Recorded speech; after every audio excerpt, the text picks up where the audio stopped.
Hi there everybody, this is David, and I love Dragon Quest. It was the first RPG that I ever played, after all, back when I was a little kid, back in 1989.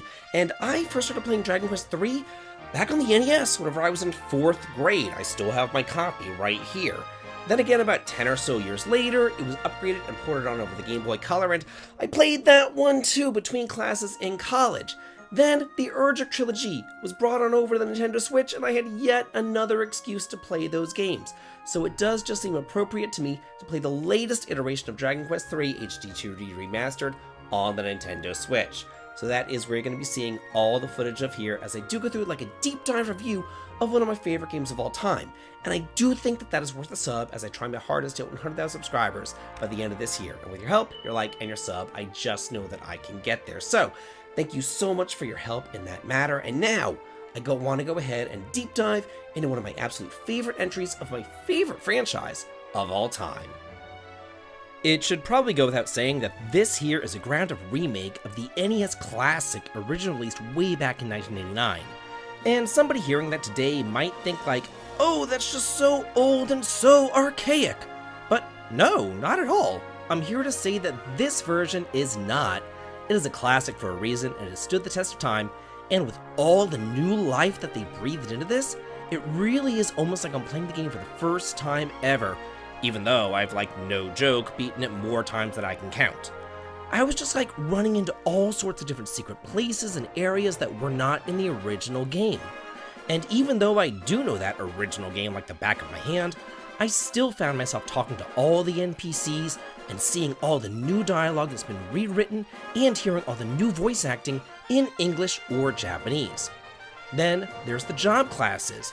Not only has there been another one introduced, but all of the classes have been rebalanced with brand new spells for the casters, as well as a shuffling of whenever they do learn their spells, but now all the physical job classes also gain MP, and they'll gain brand new abilities for use inside and outside of battle too.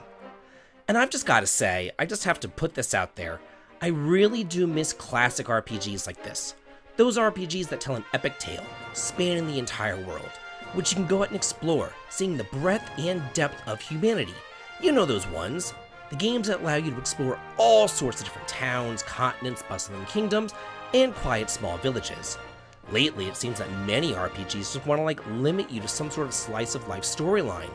Or instead they'll give you some sort of like open region sort of thing, rather than just that classic full world map experience that I so thoroughly enjoy. The world maps just give the entire game such a grand epic scale that it just can't be matched by many modern RPGs today. But let me go ahead and start at the beginning. The first 3 Dragon Quest games together comprise what is known as the RPG trilogy, with the 3rd game being the first chronologically, followed by the first, and then the second. And here, you play as the child of the hero Ortega, who set off on a journey about 10 or so years before the events of the game in order to defeat the Archfiend Baramos. However, his fate is unknown, and on your 16th birthday, you follow after him in his footsteps to not only defeat the Archfiend, but also find the whereabouts of your father. And you're not alone on this journey, as this is the first game in the series to introduce a job class system. Essentially, you have to have the hero in your party who is the jack of all trades, but then you're also able to recruit all sorts of different heroes into your cause, from the frontline warriors like the fighters, to the spellcasting mages and priests, to the more esoteric jobs like the merchant and the gadabout.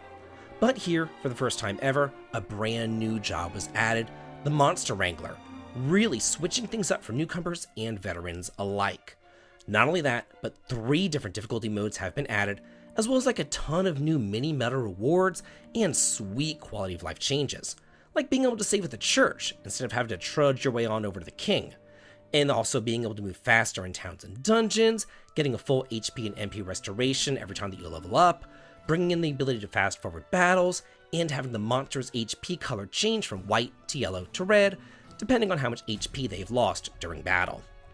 And now, while I don't particularly want to discuss this in a review, mostly because I think that the hubbub surrounding it is just completely blown out of proportion, I guess I do need to bring it up, because if I don't, people will just yell at me in the comments. Though, I kind of hardly think that will stop them from yelling at me, even if I do bring it up, because people are just mean to me for no reason.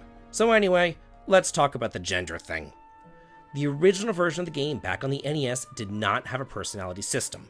It was only added in the SNES remake, and that has been carried over into this remake as well. But there was a problem with the original system because many of the female-only personalities were just simply better than the male-only personalities. So, in order to rectify this, now instead of choosing male or female, you choose appearance A or B. And this decision lasts like a total of 2 frickin' seconds, people, and pretty much only serves to ensure that all personalities can be used by all party members. Equipment that was previously gender-locked is still gender-locked. For example, only appearance B or females can equip dresses, whereas only appearance A or males can equip tuxedos and boxer shorts. If for whatever reason you would like to change a character's personality, it is quite easy to do so, as there are books that you can find as well as accessories that you can equip which will do the job. And speaking of which, now there are 2 slots for accessories instead of 1 like in the previous versions of the game. And since I am talking about gender, it's probably a good time to bring up the Puff Puff. It has remained intact, and while it was censored in the Western NES version of the game that we got way back here in the 90s, that is no longer the case. Another thing that I've heard some people talk about is the ability to see your party members during battle. Now, you can see those party members whenever you're selecting your actions, but you can't see them actually performing the actions themselves. Also, I found this to be rather annoying. While you can choose tactics like many of the more recent Dragon Quest games, if you put items in a character's inventory and then turn on the tactics, they'll use them. So definitely be aware that they might end up using all your medical herbs or elven elixirs or whatever without you wanting them to. Also, I found it odd. You're not able to rotate the camera with the right analog stick. In fact, you can't rotate the camera at all. You only have one viewpoint straight on. I guess I was just kind of expecting that you'd be able to rotate it like you could in Dragon Quest 7 and 8. But now, let me just talk about some of the really cool additions, because he added so much here, including flashbacks to Ortega's original journey fleshing out his story, the monster arena where you can befriend and then create your very own party of monsters, all the aforementioned secret areas and hidden treasures fleshing out the story, the rebalancing of the battle system with the addition of the new job classes and new abilities, the minimap and hints telling you your next objectives, the ability to see full maps in dungeons, and they've even added treasures to these dungeons, so there's less just annoying dead ends. Unfortunately though, all those benefits do seem to have come with a trade-off, as monster medals first introduced in the Game Boy Color version of the game are gone, as is the Pachisi minigame, though the rewards and treasures from those minigames are now placed in different locations around the world. If there was any doubt, all told, I had an absolutely fantastic time with Dragon Quest III HD2D Remastered. It played wonderfully on the Switch, however it is also available on the PS5, Xbox, and PC.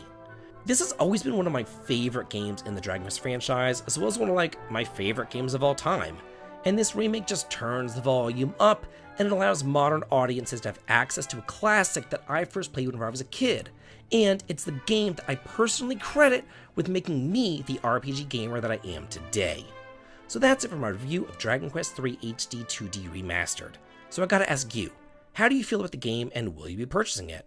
Let me know in the comments, let's all talk and chat about it. And as always, have a good day.